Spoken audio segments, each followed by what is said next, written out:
So, hi, we are Reader's Guide to Chaos. We have Moksha, Vama, and Shreeya here, and I'm Hiya. We are going to be talking about the books that made us fall in love with reading, kind of. Okay, so Vama, why don't you start? Yeah, sure. I think the book that made me fall in love with reading was probably The Adventures of Sherlock Holmes. I remember being in third or fourth grade, and it was actually for a book report. I mean, before Sherlock Holmes, book reports were the most boring and tedious task. So I had my dad read it aloud to me while I would be in bed, and I think I really enjoyed the mysteries. And after that, I just became a full on fanatic and wanted to read each and every one. I think that's what made me fall in love with reading. I really feel jealous of those people who have had people read to them. Like I know Moksha, you'd also have people tell you stories and stuff. Like I've always wanted that as someone like who has a sister who deeply loves reading books. I'd be like, why don't you tell me the story? And she's like, you can read it for yourself. And I always just was like, this is not fair. No, it's like when people read books, they're like, I need to tell this to someone. This new information is so exciting. I cannot keep it inside me. And so maybe because of that excitement, people just tell me because they know I'm never going to read that book. Okay, Shreya. So why don't you tell us about your quirky, almost Mary Poppins like character that made you fall in love with reading? Okay, so basically, when I was 3 years old, I had like my mom gave birth to my baby sister, and my dad had this thing that he wanted me and my little sister to have a bond that was like unbreakable. So he had this idea that why don't we just teach her how to read? Like all Indian parents have that thing, right? That they want their kids to be prodigies and like know how to read or like write at an early age. My dad wanted me to read. So we skipped all those baby books and we went straight to Amelia Bedelia, which is basically like Mary Poppins. It's like there's this nanny who's like mid-age and she is pretty dumb, to be honest. Like if you ask her to file papers, she pulls out a nail file. If you ask her to dust a room, she will throw dust around. So that, like you said, it's like bonds that were created. Like I read that to my little sister, and it's like now our thing that even she's 13, I'm still reading books to her, and it's like it's another feeling. You know that Sharma ji's son stereotype. Now that should be Sharma ji's daughter. Like reading books at 3. Wow, that's crazy. So what about you, Moksha? I can see there are so many books in your background. So are you an avid reader?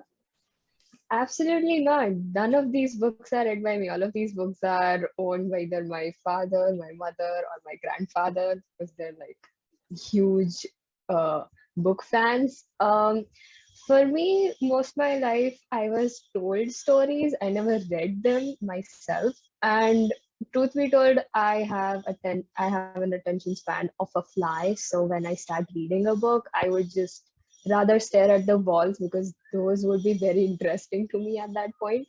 But the book that made me fall in love with reading was Nancy Drew. Again, just like Vama, it was a mystery novel. And I read 2 chapters. And after that, I kept it aside 10 days. But there was a small question like, what happens next? I want to know what adventures, like, how does she figure out the whole thing? Was the mystery solved? Was she, like, successful? And so I completed the entire book and I was like, hey, that's a good experience. After that, there was another like long period of time where I never touched any book except textbooks. And then I read the short story called The Gift of the Magi by O. Henry, which is like a very sad, heart-hitting, emotional story. And I was just like, damn, this is what writing does to you. And so then I fell in love with O. Henry's writing, and short stories became more or less my thing rather than full-length novels. Short stories for a short attention span. Yeah. For me, I also have this thing where I'll be in a phase where I love to read and I'll have to get a book done with, but then I won't read for a couple of years. So I wonder what will be the next book that makes me fall in love with reading. The first one for me was Matilda. Like I'd gotten it as a gift, and after reading it, I was just so infatuated by the story of this young girl who's just genius and can do like so many things and gets over adversity. So I was over a Roald Dahl craze, and I read a series of his books, be it Charlie and the Chocolate Factory. There was one about a fox. I don't remember the name until I came across a book that was not quite as interesting, and I did not read for 2-3 years at least. After that, it was Harry Potter for me. So, well, I had to read it for a school report. I did not read it. The school report was done. It was copy pasted from Google. So after that, a friend of mine was like, "Oh, I don't think you could read the book in a month." And I'm like, let's see. So firstly, it was just to like be like, prove myself, like I choose not to. Then I just went over this Harry Potter craze where I read the series in a month. And I feel like a really good part that made it even more fun was how it helped me spite people. Like I remember going on a trip with my cousins to a safari, and it got on the nerves that I read so much. So the entire bus trip, I read the fifth part, and I read it, and they would try to hide it, and it was so fun because I have a little brother who always gets on my nerves. Now I got to annoy him, so it was like an eye for an eye, and it was a less harmful way to annoy him, but still fun. And also, like, I feel like it helps form bonds a lot. Like, I remember when I was reading it in school, I had friends who had read it before me, and they'd be like, "Oh, wait till you get to that part." And it definitely helps form bonds because, you know, you are sort of imagining someone's, like, you are experiencing what someone else did as well. That's absolutely right, because I love when I just, give spoilers out to people. They're like, no, no, no, I don't want to know the spoilers. Don't give me the spoilers. Like that little, fun experience that you get is also from books. But I had most of like, spoiler experience from, I would say, movies, TV shows that were adapted from books, because I'd rather watch the movie and not read the book, because you need like very active imagination for that. And I mean, even though I have like a decent imagination, I don't have the time to imagine the castle and how the flag would look and what my character is wearing. I would let the movie directors do that for me. Yeah, but oftentimes it feels like, for me at least, when you read a book and then watch it, it becomes like very difficult to like the book, like the film as much, because you're comparing it to your imagined version. So it's never going to be the same. However, like I do feel the Harry Potter series was very well done. Like I've watched other adaptations of books and I haven't been much of a fan, but I felt the Harry Potter series, I felt like got the essence of it pretty well. Yeah, exactly. Because I watched the movies before I read the books, but it didn't change my experience in any way. So I felt the movies were pretty well done. Although there are like some small tidbits that I would find very amusing in the book, and they won't in the films. I'd be like, oh, why is this not there? Although, Exactly. I mean, it's very difficult to, sum up like a very thick book into, 2-hour film. But even with all of the said things, whenever I see, let's say, Emma Watson, whenever I see Daniel, I only see, Harry and Hermione. I don't see them as anything else. Even though Emma Watson has played so many other, like, very memorable characters, very famous characters, the first thought in my mind is, oh, that's Hermione. Yeah, it's exactly the same for me. Like she's broken free from that Hermione image, and yet I can't imagine her as anything else. yeah, like I don't know. I feel like Emma Watson channels the Hermione persona really well, and it's like an instant match. Like when you think about the character and her as the character. So I know. Another thing that I have noticed recently is when authors that are there of the book are on the movie or the TV series board, and they would make active decisions for that adaptation. Many times I have seen a character is written as a certain race or as a certain gender, and they would just completely change that, and that's just so different. I saw that in, I would say, the Shadow and Bone adaptation, where the the main protagonist is supposed to be, from this completely different race, and they make her mix. And so how that little change, changes the whole perspective, changes everything. And honestly, that little representation also changes the reader's perspective, and sometimes they're like, oh wait, this is how I actually imagined it. So it becomes a very interesting process for them. Yeah, like definitely. I feel like considering the movie is referencing the book so much, it is definitely helpful to read the book beforehand. Like not always, but it does give you insight into what the storyline is. So I don't know, but reading seems like I have not read. I wouldn't read so much when I was younger, and my mom and my sister would really want me to. So when I would read, it would be like such a joyous occasion from them. So I was like, oh, this is a good deed. You can do this at any time and any place. So little me reading. I just remember being so upset when I was reading a book in class and got yelled at, and I'm like, why is this supposed to be happening? Like, I am quiet, I am doing something, why are you bothering me, sort of. And also, especially, like, I remember we had a house meeting in our school, so there was like a ruckus and commotion going on in the classroom when everyone was like filling out or like volunteering for certain competitions. I was just sitting in a corner and reading, and I remember being like called out by a teacher, like, Miss Mora, like, what are you doing? And I'm like, I am not adding to the noise pollution. I do not understand why I am the one being main character energy right there. Obviously. Yeah, I remember my many unsuccessful attempts of trying to sneak read a book in class, although it did not go well. I was yelled at. That was the first time actually I was ever yelled at by a teacher. I often don't want to read books, but I found it that I want to read books at the wrong time. Like when you have exams, I'll be like, oh, that looks interesting, more so than the textbook. Yeah, just anything to get away from the textbook. It sort of takes off the guilt a little bit, because when you're watching a TV show, you're like, even though you will watch it and procrastinate, you will still be like anxious, like, should I be doing this? But when you're reading, on the other hand, it's like, no, but this is still adding to my knowledge. It sounds educational when you're reading it, even though whatever book you're reading might be like total time pass. Like it would be like a big hot gossip sesh, and you would still read the book and be like, you know what, I'm doing something productive right now.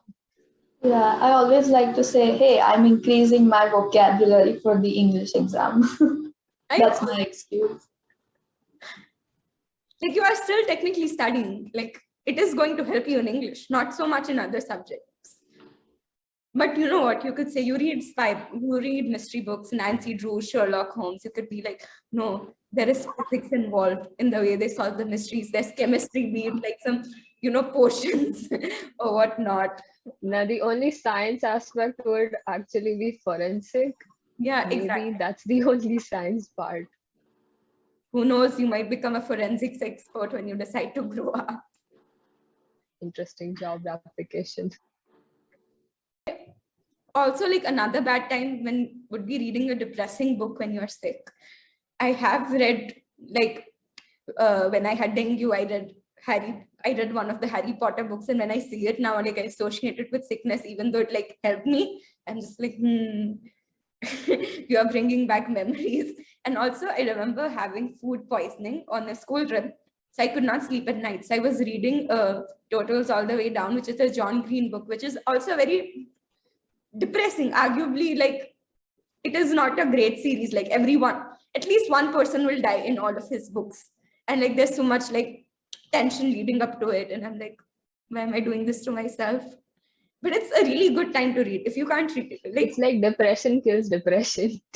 So another very interesting aspect of reading books as children would be how your imagination has increased, how I would say your attention span has increased, for me at least. So one thing, as a little girl, which is probably 13 years old, um, I did this like small habit of reading for 1 hour, how many ever chapters I could read, just 1 hour. And then I would put aside the book, forget it for days.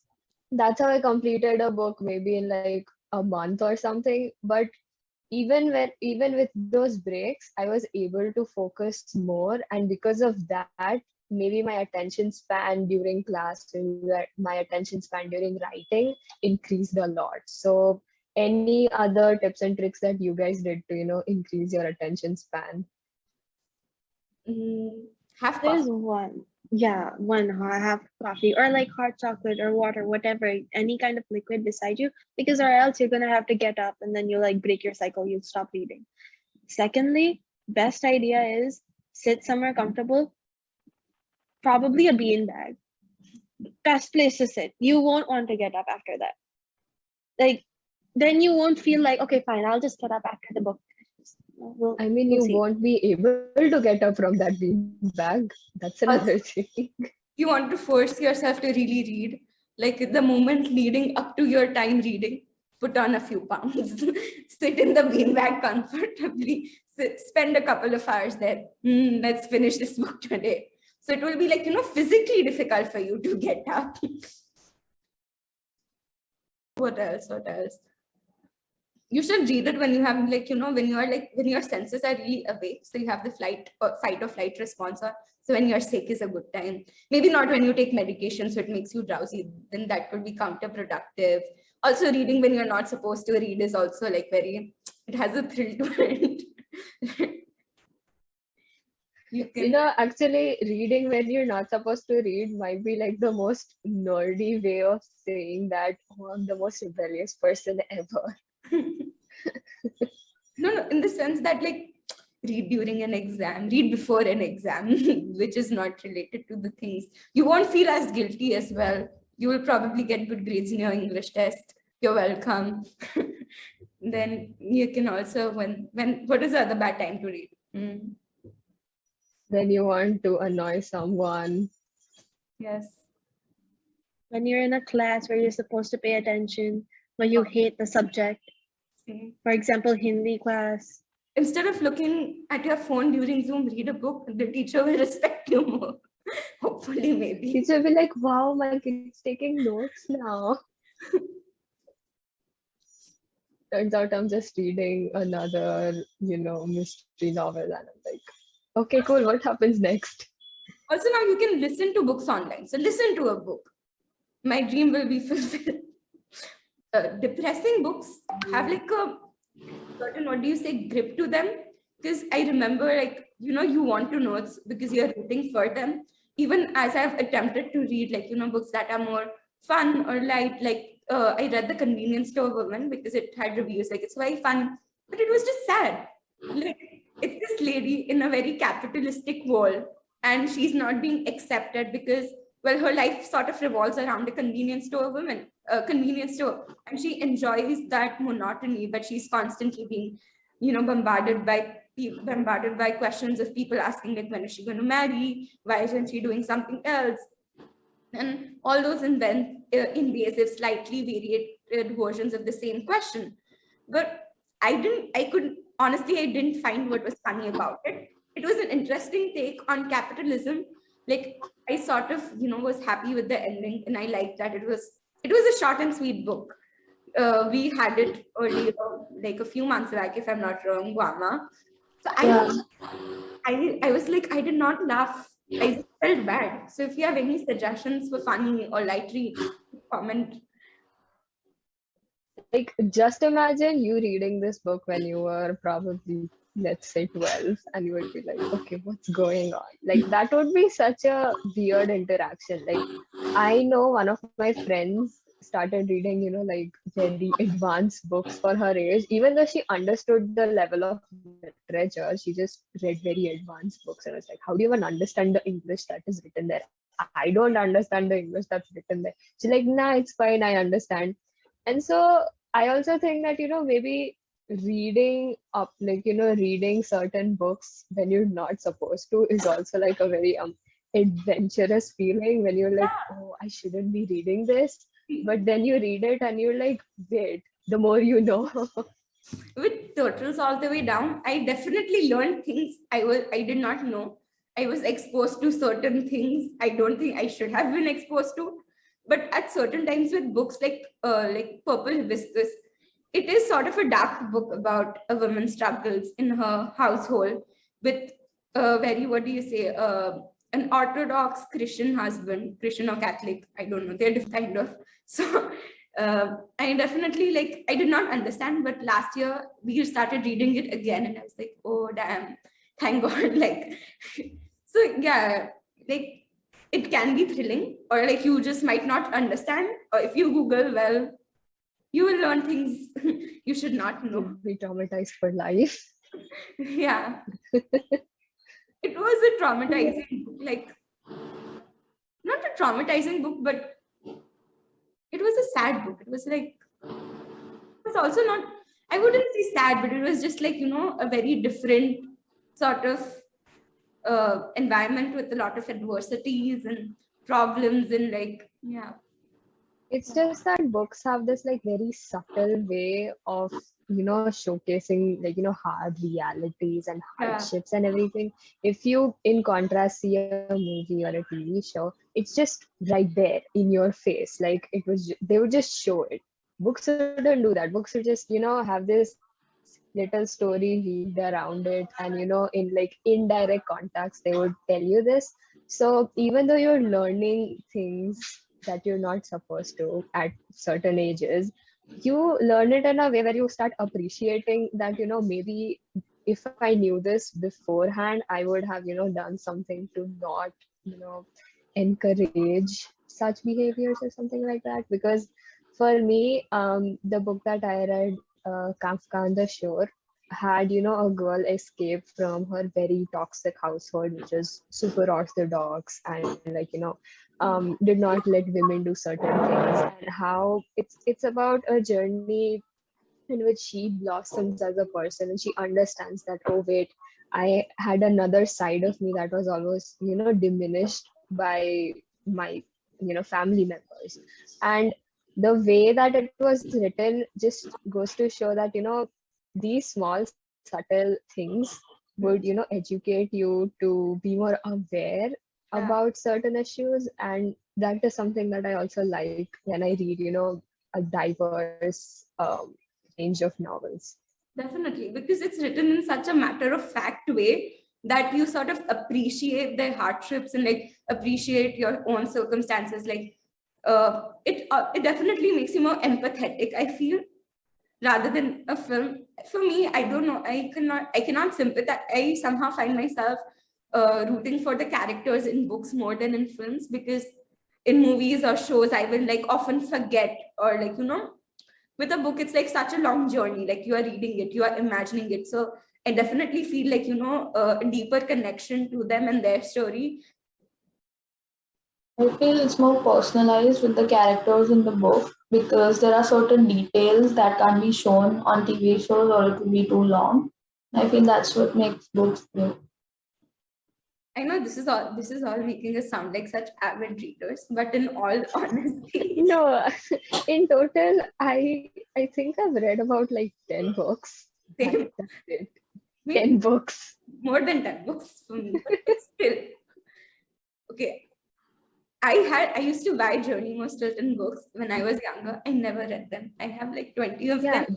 I just, the like school scholastic fairs were just to buy those books and put it on your shelf thinking because it they're looks so pretty. cool. I Yeah, know. Then you arrange it by color, by the number. Not yeah, only that, I it used would. to be a competition, like who had the most most certain books, like Even like the who had special the edition, widest range. the Yeah, one with the exactly. pink cover, the one with the sparkly things and the female characters. And the one with the hardcover, the fantasy ones. Not an avid reader, but I have an avid collection that I haven't touched. I also have books lying in my shelves that I aspire to read. I mean, I used to be an avid reader, but then my mom got really tired of me reading all the time. So she kind of threatened me that if you don't stop reading, I'm going to put everything in the attic. And so after that, it's just like I've read all of these, but they're just sitting there. I'm not going to touch them. I feel like I have extremes. When I read, I will be very like, I won't do anything else. But when I don't read, I will not touch the book. It will be there in my shelf. When you read, I often find myself wanting to talk about it with others. I feel like this is so great with that because you have the opportunity to, share your thoughts and what you thought could have happened or what you wish did not happen to the characters. Like, some things you notice, because I would find myself going to people and being like, oh, so this happened. Like, what do you think? What are the implications of that or whatnot? But I feel like discussing it with people obviously, makes the experience more wholesome. And you also get different views and It makes perspectives. it more like community based. You're like, you're not the only one feeling the same things. You're like, oh wait, that person also feels the same thing. I'm like, yes, someone is on my side. Yeah, Like, and Not only you that, agree with my point. and like Disagree, along with get lost. no, it's like along with that, it's like finding people who've read the same book as you. Like, if you have like a book from a small author who hasn't really, it's not really famous, and you read it and you're like, it's an amazing book, and you find someone else who's read that too. It's like, you get me. yeah, and like discussing theories about what's gonna happen next and should we like this character or not. It's fun. Even like reading fan fiction at times is often very interesting. Like now on Instagram, you'll see illustrations of the characters. So that can also be like, a nice thing. You can share threads with your friends. Like that's obviously for like more popular series, like, Harry Potter. I haven't read it, but I guess Vampire Diaries too. Oh, those are wild. Those fan fictions are wild. Okay, so guys, Yeah, so we need more less depressing books recommendations for. also books that aren't sad. Like I want to be happy. I want to laugh. Yeah, definitely. So if you guys have any suggestions, please comment. And Like and share. also watch till the end. Yeah. Also, Let's hope we haven't bored you and we have done something entertaining. this is our second time actually recording this because technology is not a very cooperative thing, and we did have a long conversation yesterday, but to my sadness, it got deleted, or like it was there, but it was not downloading, and it's Yeah, even with all of those technical glitches, we are here and wishing you all happy Children's Day. Let's hope that we, presented something entertaining enough that you reach till the end. yeah.